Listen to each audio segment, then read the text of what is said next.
A tropical island home, where the legacy of war still casts a long shadow. It was really scary. Not only other part of Australia was hit, also a small island called Millingenby was hit.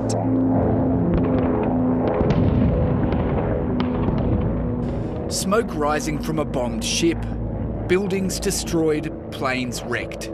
This year marks 8 decades since the World War II bombing of Millingenby, which killed at least 2 people. One of multiple Japanese strikes on remote East Arnhem Land in 1943. When they saw the plane flying across the land, they hid it under the water. They think they was gonna hit them. Australian troops were scattered across the northern frontier as the Japanese encroached on the nation. This retired teacher recounts how her mother was among those of the local Yolngu population frightened for her life. She hid amongst the mangroves near the tower at a place called Garki. That's where they hid. It was really dark then, and the Japanese couldn't see them in the mangroves. Every February, the nation's leaders pay tribute to the hundreds lost in the bombing of Darwin, the deadliest World War II battle on Australian soil. But Darwin's bombing was one of dozens waged across the north during the war. From Broome to the Torres Strait, and some believe those stories aren't being properly told on a national level.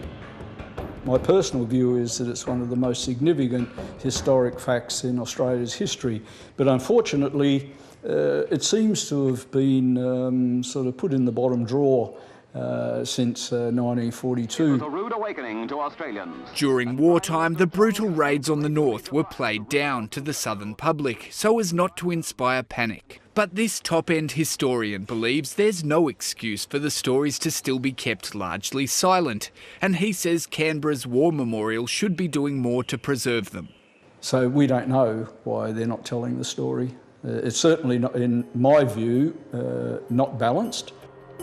In a statement, the Australian War Memorial says it tells the story of Northern Australian war history and commemorates it in various ways, including 2 large permanent displays in the memorial's galleries. Descendants of those bombed in Millingenby don't want their stories to fade away. Just to give them alert, just in case something might happen again. A snapshot of the past to pass on for the next generation. Matt Garrick, ABC News, Darwin.